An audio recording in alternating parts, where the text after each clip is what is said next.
Hello everyone. ആകാശം എന്ന കഥയുടെ 20ാമത്തെ പാർട്ടിലേക്ക് കടക്കാം. സർ, എൻ്റെ വീട് ഇവിടെ അടുത്തൊന്നുമല്ല. കുറേ സമയം പോവാനുണ്ട്, ഒരുപാട് ദൂരം പോവാനുണ്ട്. അവൾ കിരണിൻ്റെ മുഖത്തേക്ക് സൂക്ഷിച്ചു നോക്കി. അതൊക്കെ എനിക്കറിയാം, താൻ വണ്ടിയിലോട്ട് അങ്ങ് കയറിയാൽ മതി. കിരണിൻ്റെ വാക്കുകൾ ഒരാജ്ഞയായിരുന്നു. അനുപമ പിൻവശത്തെ ഡോറ് തുറന്ന് കാറിലേക്ക് കയറാൻ തുടങ്ങി. താൻ എന്നെ ഈ വണ്ടിയുടെ ഡ്രൈവറാക്കുകയാണോ?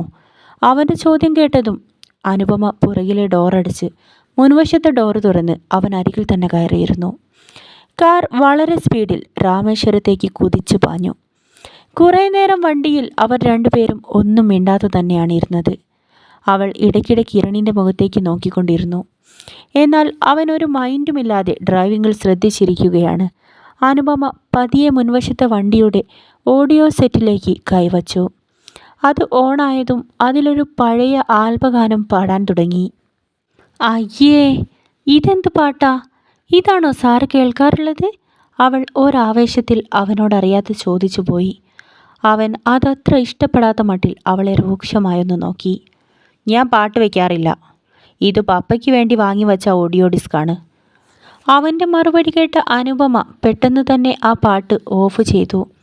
ശേഷം സെറ്റിലെ ബ്ലൂടൂത്ത് ഓൺ ചെയ്ത് അവളുടെ മൊബൈലിൽ ഒരടിപൊളി പാട്ട് വച്ചു. അവൾക്ക് ഇഷ്ടപ്പെട്ട ആ പാട്ടും കേട്ടുകൊണ്ട് അവൾ തലയിളക്കിക്കൊണ്ട് വണ്ടിയിൽ അങ്ങനെ ഇരുന്നു.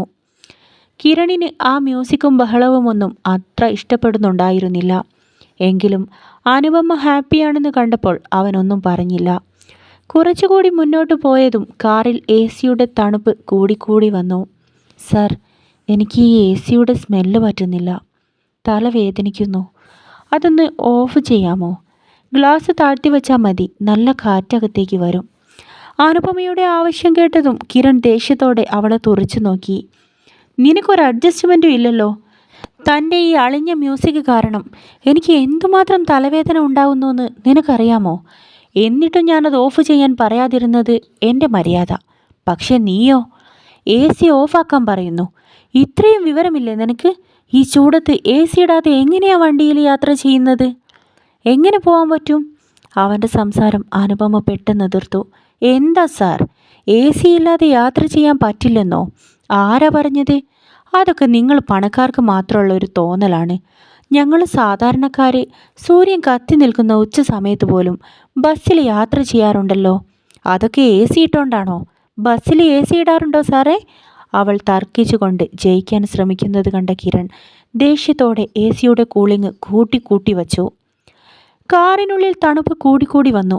രണ്ടുപേർക്കും നല്ലപോലെ തണുത്തു വിറയ്ക്കാൻ തുടങ്ങിയിരുന്നു. കുറച്ച് സമയം കൂടി കഴിഞ്ഞതോടെ അവൾക്ക് മനം പുരട്ടലും ഛർദ്ദിക്കാൻ വരാനും തുടങ്ങി. സാർ, വണ്ടി നിർത്ത്, എനിക്ക് ഛർദ്ദിക്കാൻ വരണോ? അവൾ വായുമുഖവും ഷാളുകൊണ്ട് പൊത്തിപ്പിടിച്ചു. ഛർദി എന്ന് കേട്ടതും കിരണൊന്ന് വല്ലാതായി. അവൻ പെട്ടെന്ന് തന്നെ വണ്ടി നിർത്തി. അനുപമ കാറിൽ നിന്നും പുറത്തേക്ക് ഇറങ്ങിയോടി. അന്ന് കഴിച്ച മുഴുവൻ സാധനങ്ങളും അപ്പാടെ അവൾ അവിടെ വച്ച് ഛർദ്ദിച്ചു. ക്ഷീണിച്ച അവശയായി അവൾ തിരിഞ്ഞ് കാറിലേക്ക് വന്നു. കിരൺ ഒരു കുപ്പി വെള്ളം അവൾക്ക് നേരെ നീട്ടി. ഇന്നാ കഴുകിക്കോ. അവൾ ആ വെള്ളം വാങ്ങി കൈയും മുഖവും വായുമെല്ലാം നല്ല പോലെ കഴുകി. നല്ല തണുത്ത വെള്ളത്തിൽ മുഖം കഴുകിയപ്പോൾ അവൾക്കേറെ ആശ്വാസം തോന്നി. പതിയെ നടന്നു ചെന്നവൾ കാറിൻ്റെ സീറ്റിലേക്ക് കയറി ചാരിക്കിടന്നു. വാടിയ ചേമ്പിൻ താളുപോലെ തളർന്ന അവശയായിരുന്നു അനുപമ. കിരൺ ഏറെ സങ്കടത്തോടെ അവളെ നോക്കി. ഇതുവരെ എത്രത്തോളം ഉത്സാഹത്തോടെയാണ് അവൾ കാറിലിരുന്നത്. ഇപ്പോഴവൾക്ക് കണ്ണു തുറക്കാൻ പോലും വയ്യ. കിരൺ ഉടനെ തന്നെ വന്ന് കാർ സ്റ്റാർട്ട് ചെയ്തു. കാറിലെ AC ഓഫ് ചെയ്ത ശേഷം അവൻ ഒരു ഹോട്ടലിലേക്ക് വണ്ടി കയറ്റി നിർത്തി. ഇറങ്ങ്, നമുക്കെന്തെങ്കിലും കഴിക്കാം. കിരൺ അവളിരിക്കുന്ന സൈഡിലെ ഡോറ് തുറന്നു പിടിച്ചു. എനിക്കിപ്പോൾ ഒന്നും വേണ്ട.